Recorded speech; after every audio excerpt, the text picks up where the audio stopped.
को भारत के लोगों को समझना होगा कि राहुल गांधी जी जो कर रहे हैं वो कहीं ना कहीं भ्रमित करने का काम कर रहे हैं और इससे लोगों के अंदर समझदारी अच्छी खासी आ गई है। अब 70 साल में से हम 10 साल हटा देते हैं। हाँ। 60 साल तो इनकी सरकार ने काम किया है ना। बिल्कुल। इन्होंने क्यों नहीं उत्थान किया उनका? जो 10 साल में पिछड़े हैं और 60 साल में पिछड़े रहे, ये कब तक पिछड़े ही रहेंगे? राहुल गांधी अपनी आप को कभी है ना मौका पड़ने पे वो जनेब दान कर लेते हैं, फर्जी वाला। फर्जी जनेब, फर्जी वाला जनेऊ। फर्जी वाला जनेब। आपको पता है ना आप क्या बोल रहे हैं? ओरिजिनल देखिए ना क्या होता है। ओरिजिनल मेरे पास है। अच्छा। मैं तिवारी जो मेरे पास ओरिजिनल है। आज के समय देश की आबादी 150 करोड़ है और आप जब जनगणना की बात कर रहे हैं, जातिगत जनगणना की बात करनी है, आप बात करो अरे गरीबों की बात करो ना। गरीबी तो आखिर उत्थान किसको दिलानी है आपको? क्या जात दिखी ही गरीबी किसी की जात दिखती है क्या? मैं सुमंतोष तिवारी जी। कहाँ के रहने वाले हैं? सर गोरखपुर। सर क्या कहेंगे जातिगत जनगणना को लेके कि मतलब अभी जो बार बार कह रहे राहुल गांधी की करवाएंगे, ये क्या देश को बांटेगा जातिगत जनगणना? देखिए ये राहुल गांधी कह नहीं रहे हैं, ये जनगणना हो चुकी है बिहार में। तो बिहार में ही हुई है, सिर्फ बिहार में हो चुकी है। हाँ। और अगर मैं आपकी जानकारी के लिए बता दूं, जातिगत भेदभाव का सबसे बड़ा केंद्र है बिहार। जातिगत भेदभाव का सबसे बड़ा केंद्र है बिहार। मैं भी वहीं से हूँ तो ये तो मुझे अच्छे से मालूम है ना। मालूम है आपको। हाँ। तो आपको पता होगा कि वहाँ जाति के आधार पर ही इलेक्शन होता है, जाति के आधार पर ही वोट पड़ते हैं। और वहाँ जो बिहार ऐसा टैलेंटेड एक राज्य है जो विश्व की पृष्ठभूमि पर अपना एक महत्व रखता है। वहाँ के डॉक्टर, वहाँ के IIT इंजीनियर, वहाँ के IAS, वहाँ के PCS, ये अपने नाम कमा रहे हैं। जो जनता है वो सरकार के द्वारा बरगलाई जा रही है। अच्छा। बिहार के अंदर ही जात के नाम पे। और सबसे ज़्यादा जो इसका वांछित है वो यादव समाज है, जो पीछे जाता जा रहा है। यादव समाज की संख्या तो सर बिहार में सबसे ज्यादा है। तो वो तभी तो बिहारी को पिछड़ा कहा जा रहा है। इसका मतलब यादव सबसे ज्यादा इसलिए पिछड़ा है? नहीं। यादव समाज जो बगड़ाया गया है सरकार के द्वारा। लालू यादव ने यादव के लिए किया क्या है? जिस लालू यादव को लोग मतलब वोट करते हैं, उनके लिए लालू यादव ने किया क्या है? वो तो कहते हैं जब कि लालू यादव के आने के बाद से ही सारी चीजें हुई है, मतलब जाति। तो इसका मैं खंडन करता हूँ। हाँ। और मैं ये कहना चाहता हूँ कि जब लालू यादव चारा घोटाले के अंदर पहली बार जेल गए तो वहाँ कई योग्य उम्मीदवार थे। यादव भी थे, शाहबुद्दीन भी थे, पार्टी के फाउंडर मेंबर थे। लेकिन उन सबको ना चुन के लालू यादव ने अपनी वाइफ को, एक अनपढ़ को, राज्य का CM बनाया। तो ये खुद देखना चाहिए यादवों को कि लालू यादव ने यादव समाज के लिए भी क्या किया है।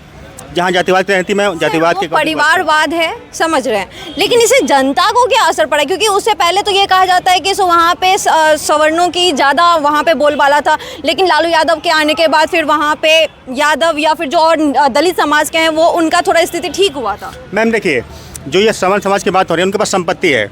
आज भी इतनी संपत्ति है ना कि लालू यादव अगर जितने खड़े हो जाएं, उनसे 10 टाइम ज़्यादा संपत्ति बिहार में आज भी भूमिहार, ब्राह्मण और राजपूतों के पास है जी।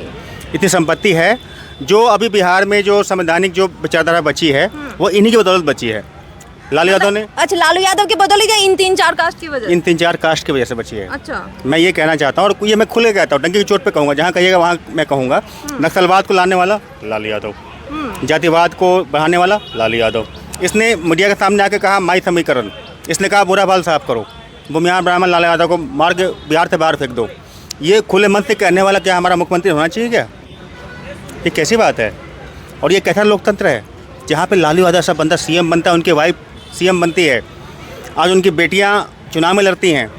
लेकिन उससे पहले भी अगर देखा जाए सर तो वहाँ पे हाल बहुत बढ़िया नहीं था।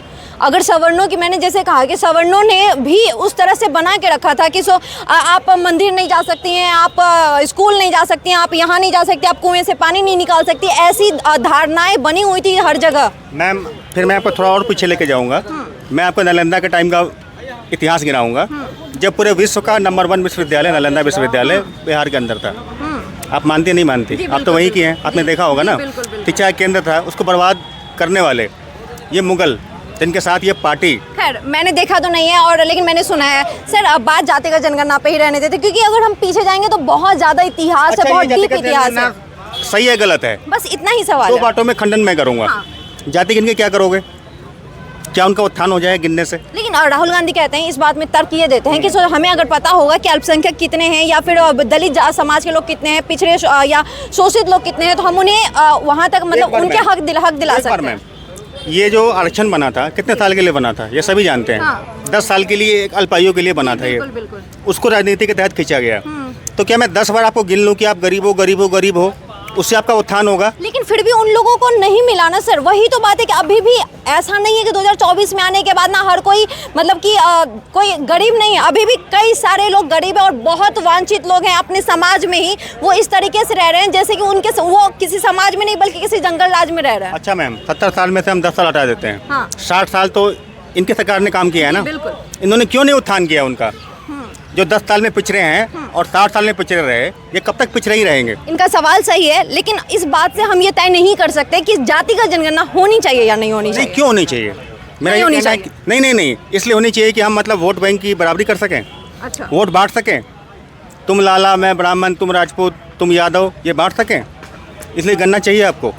ये गलत है, सरासर गलत है और ये संविधान के खिलाफ भी है। और योगी आदित्यनाथ जो कह रहे हैं कि एक रहोगे नेक रहोगे, बटोगे तो कटोगे। देखिए, योगी जी की जो विचारधारा है अपने आप में सही है और ये जो हिंदू राष्ट्र है, जो हमारा जो सनातन धर्म है, उसके अकॉर्डिंग योगी जी की विचारधारा बिल्कुल सम्मत है, न्याय संगत है, जिसका मैं समर्थन करता हूँ। क्यों करता हूँ?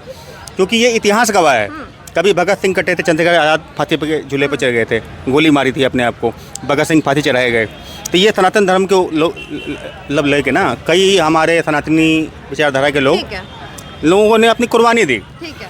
आज हम देंगे, कल उन्होंने दी, आज हम देंगे। ठीक है। जब हम बात करते हैं जातिगत को लेके तो अलग अलग लोगों से बात, जैसे कि आपका विचार है कि जातिगत नहीं होना चाहिए देश में, लेकिन वहीं राहुल गांधी का ये तर्क और कहीं ना कहीं इन तर्क से कई सारे लोग भी बहुत सहमत है। एक जी, सवाल जो मैं पूछूंगा, जी। राहुल गांधी अपनी जाति कब बताएंगे?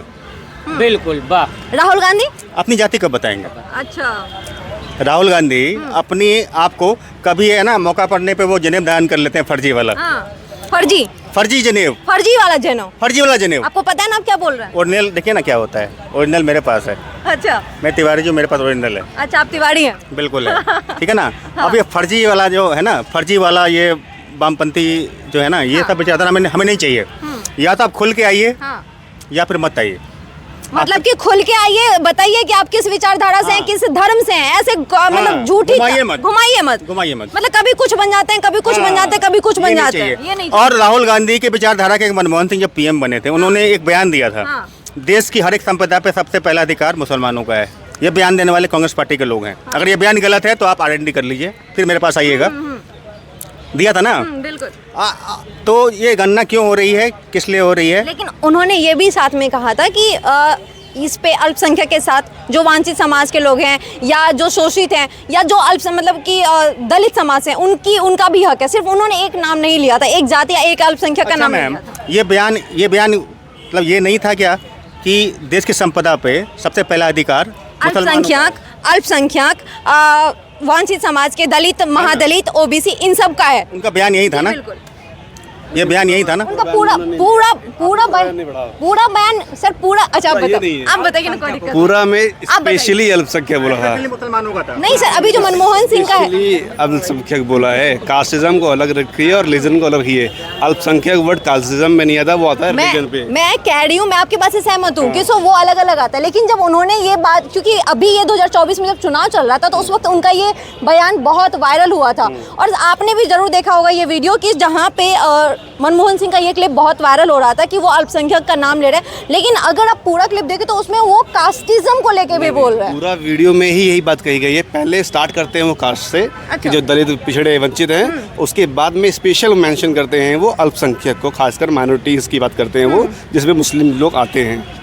ठीक है, ये ठीक है। मैं तो व्यूअर्स के लिए बोलूंगा, अगर मैं गलत हूं तो वो कमेंट में जरूर मेंशन करेंगे। मैं भी वही कह रही हूँ कि अगर आपको लगता है इसमें जो भी फैक्ट है, खैर आप बता सकते हैं, हो सकता है मैं भूल रही हूँ। खैर मैं इनसे बात करूंगी। सर वैसे सर जातिगत को लेके हम लोग बात कर रहे थे, आप भी बात अपनी बिल्कुल रखूंगा अपनी बात। जातिगत विषय पे बात रखना जरूरी है कि जो वास्तव में जो ट्रेंड चलाया जा रहा है ना, आपसे मेरे 1-2 क्वेश्चन होंगे। अगर आप हिंदू धर्म के लोगों की मान्यताओं के बारे में बात करेंगे तो आप, अगर मैं कास्ट की बात करूंगा तो आप 36 कास्ट को गिना सकते हैं, शायद आप इतने कैपेबल होंगे। लेकिन अगर मैं मुस्लिम समाज के बारे में बात करूंगा, कास्ट वहाँ पे भी है। अगर मैं आपसे पूछूंगा कि क्या वहाँ पे मुस्लिम की कास्ट बता पाओगे आप? शायद नहीं, बिकॉज वहाँ पे प्रमोट नहीं किया जा रहा। यहाँ पे प्रमोट किया जा रहा है। यहाँ क्यों प्रमोट किया जा रहा है? क्योंकि मुस्लिम वोट बैंक एक रहता है हमेशा, और हिंदू वोट बैंक 2014 के बाद में और स्ट्रांग होता चला जा रहा है। और जो कि योगी जी की आपने बात सुनी है, योगी जी की मैं फिलहाल जब मैं देख रहा हूँ कि योगी जी का भी आप जिक्र कर रहे हैं, तो योगी जी के जिक्र में भी ये बात कह रहे हैं वो कि अगर आप बटोगे तो कटोगे। वो बिल्कुल क्लियर बात है कि आप कास्ट में मत बटो। अगर बात ये आती है कि कि डिवाइड करना चाहिए, हमें कास्ट बेसिस पे हमें जनगणना करनी चाहिए। तो जब आपकी दादी जी ने, मैं उन्हीं की बात कर रहा हूँ जिनकी आप बात कर रहे हैं, जब आपकी दादी जी ने नारा दिया था कि जात पे न पात पे, वोट लगेगी हाथ पे, इंदिरा जी की बात पे, तो ये क्या था, ये स्लोगन क्यों दिया गया? और अगर यही करना था आपको तो आप उस वक्त क्यों नहीं कर रहे? क्योंकि मैं कहीं ना कहीं देखो, कांग्रेस देश में इस वक्त क्या है, कई सारे विचार ऐसे हैं देश में जहाँ पे कांग्रेस को बहुत से लोग सपोर्ट नहीं करते, लेकिन कुछ चीज़ें ऐसी हैं जहाँ पर हमें सपोर्ट करना होगा। चाहे वो इंदिरा गांधी जी की जिस तरह से हत्या की गई हो, चाहे वो राजीव गांधी की जिस तरह की हत्या की गई हो, चाहे वो इस नारे की बात हो, यूनाइट करने की बात राहुल गांधी, इंदिरा गांधी जी करती थी हमेशा, देश को यूनाइट करने की बात। लेकिन आप ये कह रहे हैं कि उनका पोता जो है वो यूनाइट करने की बात नहीं कर रहा है। आप बताइए ना कि किस तरह। लेकिन वो जो तर्क ये दे रहे हैं सर कि सो इससे मतलब लोगों, जो वांछित लोग हैं, उन्हें उनका हक मिलेगा। तो इसका मतलब उनकी दादी गलत रही, इसका मतलब उनके दादा, उनके पिताजी मतलब गलत थे? बिल्कुल नहीं, बिल्कुल नहीं। वो ये नहीं कह रहे कि वो ये नहीं कह रहे कि जात पात में बांटो, वो ये कह रहे हैं कि वो कह रहे हैं जातिगत जनगणना। मैं जनता हूँ, जनगणना की बात मैं वही बात कर रहा हूँ आपको। मैं जनता हूँ। मैं आपसे सवाल पूछता हूँ कि आप बोलिए मन से कि हाँ मेरे पापा ने गलती करी, आप बोलिए गलती मन से कि हाँ मेरी दादी ने गलती करी, उस वक्त जनगणना नहीं करी। देश को आज़ाद हुए 75 साल से ज़्यादा हो गया है और हमने जनगणना नहीं कराई। इसी वजह से जो देश के दलित हैं, वंचित है, वो आज भी वंचित है। क्या 75 साल कम होते हैं? क्या हमारे देश के बाद में भी आज़ाद हुए देशों की स्थिति सेम है जिस तरह की स्थिति भारत के अंदर है? बहुत सारे ऐसे देश हैं, हम बात करेंगे चाइना की, हमारे पड़ोस में ये क्षेत्रफल में हमसे बहुत आगे है और अर्थव्यवस्था में हमसे बहुत आगे है। क्यों है? क्योंकि उन्होंने एक स्ट्रॉन्ग पॉलिसीज अपनाई। आपने क्यों नहीं स्ट्रॉन्ग पॉलिसीज अपनाई? किस चीज़ की कमी थी? क्या आपको सत्ता नहीं मिली? क्या आपको समय नहीं मिला? आपको समय भी मिली, आपको सत्ता भी मिली, लेकिन आपको भागना था। आपको जिस वक्त देश के लोग गरीबी में तड़प रहे थे, उस वक्त आपके पूर्वज जो है सिगार मंगाते थे जापान और जापान जैसे। आप बात कर रहे हैं कि बांटने की, सो मतलब राहुल गांधी बांटने की राजनीति कर रहे हैं। बिल्कुल बात नहीं कर रहा हूँ मैं, उनके सारे अलायंस की बात कर रहा हूँ। ठीक है, मान लेते हैं कांग्रेस की बात कर रहे हैं आपकी, सो कांग्रेस बांटने की राजनीति कर रही है। भारत के लोगों को समझना होगा कि राहुल गांधी जी जो कर रहे हैं वो कहीं ना कहीं भ्रमित करने का काम कर रहे हैं और इससे लोगों के अंदर समझदारी अच्छी खासी आ गई है। अब वो भ्रमित होने वाले नहीं है, अब वो जानते हैं कि मुझे क्या करना है, क्या नहीं करना हो, और मुझे लगता है यूनाइटेड रहेंगे। अच्छा, बहुत सारे पॉलिटिशियंस क्यों इस बारे में बात नहीं करते कि जो पाकिस्तान के अंदर माइनॉरिटीज़ की स्थिति थी 1947 में क्या थी और आज क्या है? आज की है, मतलब संख्या बहुत कम हुई है और सेम बांग्लादेश में हुई है। लेकिन सर फिर से सवाल, क्योंकि बात घुमाएंगे तो बहुत सारे टॉपिक ऐसे हैं, बहुत सारे मुद्दे निकल के आएंगे। मैं एग्जैक्टली मैं कह रही हूँ कि हम लोग पॉइंट पर रहते हैं। पॉइंट ये है कि सवाल बस ये आता है, बीजेपी के ऊपर जो एलिगेशन लगता है, उस एलिगेशन से आप कहाँ तक सहमत हैं? कि वो धर्म की राजनीति करते हैं, हिंदू मुस्लिम बांट, और बेसिक बात है कांग्रेस लगा रही है। फिर भी वही बात है ना, जब मेरे खुद के दामन गंदे हैं, मैं कैसे किसी की कीचड़ उछाल सकता हूँ? सबसे पहला प्रश्न ये आता है कि जब मेरे खुद के दामन गंदे हैं तो मैं दूसरों पे प्रश्न चिन्ह नहीं लगा सकता हूँ। मेरे को एक अच्छा खासा, देखो कोई तीसरा विकल्प आया होता ना, कोई नई पार्टी बनी होती जिसने इन सारी चीज़ों को देखा है, वंचित रहे, शोषित रहे, और वो इस बारे में बात करते हैं, तो हक से हम सब लोग उनके साथ खड़े होते हैं और हक से इस बारे में बात करनी चाहिए। लेकिन आप वो पार्टी की जो है इस बारे में बात करिए जिसको अच्छा खासा समय मिला इन सारी चीज़ों को कवर करने के लिए। 60 साल मैं मानता हूँ, 60 साल का जो समय था, कार्यकाल था, वो 60 साल का समय कम नहीं था, कम नहीं था इन सारी चीज़ों को कवर करने के लिए। आज के समय देश की आबादी 150 करोड़ है और आप जब जनगणना की बात कर रहे हैं, जातिगत जनगणना की बात करनी है, आप बात करो, अरे गरीबों की बात करो ना आप। गरीबी तो आखिर उत्थान किसको दिलानी है आपको? क्या जात दिखी ही गरीबी किसी की जात दिखती है क्या? गरीबी किसी जाति नहीं देखती ना, हर गरीब में जो है, हर जात में गरीब है। तो आप उत्थान करना है तो आप गरीबों का उत्थान करो, ना कि किसी जात विशेष का। बात आती है कि देखो बहुत सारे विषय हैं जहाँ पर सोचना होगा, समझना होगा, और हमें देश के जो पॉलिटिशियंस हैं इन बारे में बात करना चाहिए कि देश के लोग अच्छे से यूनाइटेड रहें, देश के लोग यूनाइटेड रह करके अपने देश को किस तरह से आगे बढ़ाएं, इस विषय में सोचें, ना कि उनको डिवाइड करने की पॉलिटिक्स जिस तरह से देश में चल रही है। जिस तरह से मतलब बीजेपी बार बार कह रही है कि डिवाइड एंड रूल का काम कांग्रेस ना करे। वैसे हमारे साथ रंजन जी हैं। रंजन जी आप प्लीज़ आए। हाँ, क्योंकि तो आप बात कर रहे थे इसको लेके, जातिगत को लेके आप की कई सारी बातें नो डाउट सुनने में भी बहुत अच्छी लगी। तो वही जनता जानना चाहेगी कि क्या मतलब जातिगत जनगणना होनी चाहिए या नहीं होनी चाहिए देश में? ये जातिगत जनगणना जो है उसका फायदा क्या है, क्यों कराना चाहते राहुल गांधी? अभी भाई साहब ने क्या बोला कि जाति देख के गरीबों का उत्थान क्यों? आप राहुल गांधी को बोलना चाहिए कि गरीबों का उत्थान करेंगे, गरीबों को उत्थान के लिए कोई गणना करवाइए आप, तो मोदी जी तुरंत सहमत हो जाएंगे। यहाँ तो सबसे पहले मोदी जी जो है कि जाति देख के नहीं, गरीबी देख के उत्थान कर रहे हैं, चाहे वो शौचालय के माध्यम से हो, चाहे राशन के माध्यम से हो, चाहे आवास दे के हो, चाहे जनधन खाता खोल के हो, चाहे अन्य योजनाओं से, किसान सम्मान निधि योजना से। ये गरीबों का उत्थान नहीं तो और क्या हो रहा है? देश का मकसद क्या है? सरकार की यही मकसद तो थे कि जनता का जो है कि जनता का विकास करना, देश का विकास करना, गरीबों का विकास करना, गरीबों को मुख्य धारा से जोड़ना। तो क्या इसके लिए हमको जरूरी है कि हम देखेंगे कि भाई साहब फलानवा जात के हैं, ये फलानवा जात के हैं, हम फलानवा जात के हैं? गरीबी हर एक जाति में है, गरीबी का कोई जात धर्म नहीं होता है ना। तो राहुल गांधी को ये कहना चाहिए कि मोदी जी, गरीबों की जनगणना हम करा रहे हैं, इससे आप सहमत होइए, गरीबों के लिए एक नया स्कीम लाइए, गरीबों को डायरेक्ट, जो मोदी जी का जो स्कीम है डायरेक्ट जो है कि फायदा। वो क्या कह रहे हैं? क्यों बोलेंगे भाई साहब, ये बताइए आप। जब आज से पहले कांग्रेस ये बोल के आई है कि जात पे न पात पे मोहर लगेगी हाथ पे, तो ये आज वही बहरूपिये हैं जो यहाँ जाति जनगणना की बात कर रहे हैं। तो पहचानो इनको, ये रोज बदलते हैं गिरगिट की तरह। तो आज इन्होंने जाति जनगणना की बात कर रही, अभी संविधान दिखाया गया था उत्तर प्रदेश में, वहाँ कितने दलितों के साथ दुष्कर्म हुआ, बलात्कार हुआ, गैंग रेप हुआ, और इनमें से एक भी उन जिनको जाति का नाम लेकर के अलग किया गया, उनके विरुद्ध ये कुछ भी नहीं किए। तो देखिए, कांग्रेस की जो पॉलिसी है और खास करके गांधी परिवार और राहुल गांधी की, डिवाइड एंड रूल, बांटो और राज करो, फूट डालो राज। अंग्रेजों की यही मानसिकता थी ना कि फूट डालो और राज करो। तो इनकी नियत और नीति दोनों गंदी है, पूरे तरीके से गंदी इतनी हो चुकी है कि आज ये ये एलिगेशन तो बीजेपी पे लगता है, वही धर्म को लेके। अच्छा नहीं, एक बात बताइए, बीजेपी मतलब कह रही है कि बांग्लादेश के हिंदुओं के खिलाफ लोगों को जोड़ने का काम कर रही है। एलिगेशंस जो है ना, यहाँ पे तोड़ने की वाली बात नहीं हो रही, यहाँ पे जोड़ने की बात हो रही है। और धर्म के लोगों को बीजेपी ने, आप ये बताइए कि कोई ऐसी पॉलिसी अभी तक इम्प्लीमेंट करी है जिसमें मुस्लिमों को हित नहीं हो रहा है? सड़कें बन रही हैं या जो भी केंद्र द्वारा चीज़ें आ रही हैं, वो एक पॉलिसी बताइए जिसमें मुस्लिमों को या किसी अन्य माइनॉरिटीज़ को बेनिफिट नहीं मिल रहा। कोई है? शायद ऐसी कोई पॉलिसी नहीं है, कोई नहीं। लेकिन हिंदुस्तान को जो बात होती है कि मतलब हिंदू धर्म, हिंदू राष्ट्र होना चाहिए, ये बातें कहीं ना कहीं तोड़ने की बात हो रही है। किसी भी बड़े नेता ने इस बारे में बात करी क्या?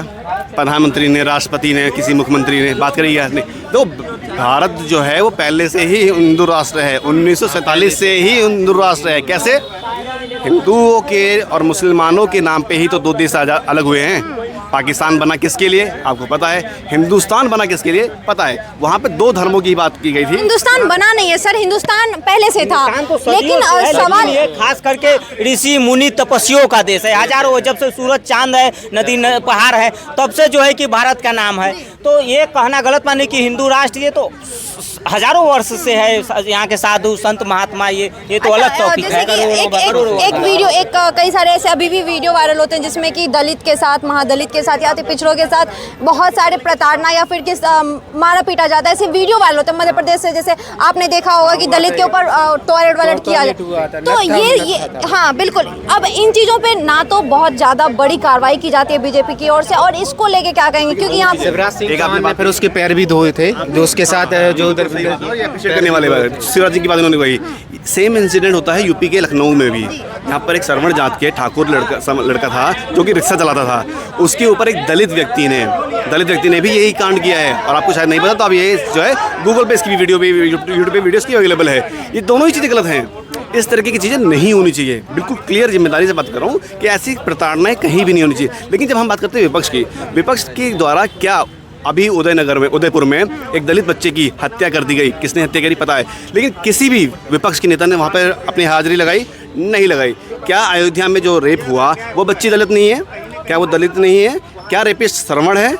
नहीं। लेकिन सबको पता है कि रेपिस्ट कौन है, सबको पता है कि रेप किसका हुआ है, लेकिन किसी भी विपक्ष के द्वारा वहाँ पर हाजिरी नहीं लगाई। देखो, मैं बात करूँ केंद्र सरकार की अगर बात करी जाए, वो भी अपनी जिम्मेदारी से भाग नहीं सकते।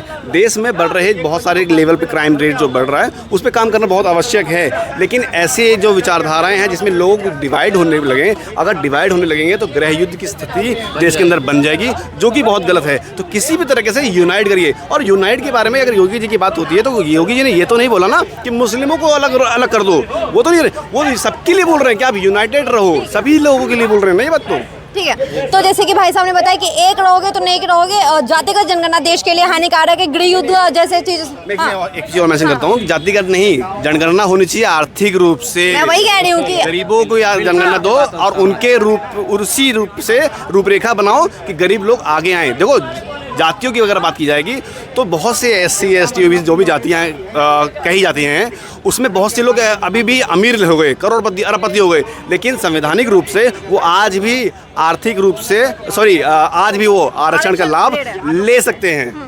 उसमें कोई अभी भी कोई प्रावधान नहीं आया। प्रावधान आना चाहिए। जो क्रीमी लेयर की जो बात अभी हुई थी वो यही तो हुई थी। इनको खुद से बाइकआउट करना चाहिए, खुद से दूर होना चाहिए, लेकिन वो आज भी उसका बेनिफिट ले रहे हैं। अगर गरीबों को बेनिफिट मिल रहा होता तो देश की स्थिति फिर बदल गई होती, लेकिन गरीबों को इसकी उसमें तो EWS को अब तो मिलने लगा है। सरमड़ की बात हो रही है। अब आप सरमड़ की बात हो रही है। मैं कह रही हूँ वहाँ पे वो जो गरीब जो मतलब कि आर्थिक गरीब की बात कर रहे हो आप, मैं फिर वही बात कर रहा हूँ, SC ST OBC की ही बात कर रहा हूँ मैं। अगर उनको सही रूप से इसका फायदा मिला होता तो शायद स्थिति अलग होती। गरीबों को सरवण के लिए अब मिलने लगा है। और मैं नहीं बोलता हम जो ये एक तरह के मैं बोलूँगा कि दिमागी रूप से गुलाम बनाने की भी प्रक्रिया है। दिमागी रूप से गुलाम बनाने की भी प्रक्रिया है, जिसमें मुझे लगता है कि जितने भी मेरे भाई हैं हम सभी लोग एक हैं, हम सभी लोगों को एक रहना चाहिए। और जितने भी हमारे भाई हैं उनसे निवेदन यही करूँगा कि कहीं भी डिवाइड ना हो, एक रहें। और कुछ जहाँ पे ऐसे इंसिडेंट होते हैं जहाँ पर अत्याचार जैसे विषय आते हैं सामने, वो नहीं होना चाहिए। कोई भी कर रहा हो, चाहे वो दलित हो चाहे वो सरवण हो, एक दूसरे के प्रति अत्याचार नहीं होना चाहिए। मिलजुल के रहिए, एक रहिए, ताकि हमारा भारत आगे बढ़े। ये विचार नेक है। और कहीं ना कहीं अगर हम बात करें सनातन धर्म की तो लगभग लोगों का विचार ऐसा ही रहता है। लेकिन फिर वही बात आ जाती है, बात अटक जाती है जात पात को लेके। जब जात पात को लेके बात करते हैं तो श्रवण जाति या फिर निचली कास्ट, महादलित, दलित, ये सब बातें करते हैं। और जब ये सब बातें आती है तो मन में कहीं ना कहीं हीन भावना आती है और मन में अलग अलग चीज़ें आती है। ये सब ना हो, इसीलिए हम सबको एक रहना चाहिए। खैर, ये जनता की आवाज़ है। आपको क्या लगता है? आप हमें कमेंट बॉक्स में बताएं। धन्यवाद।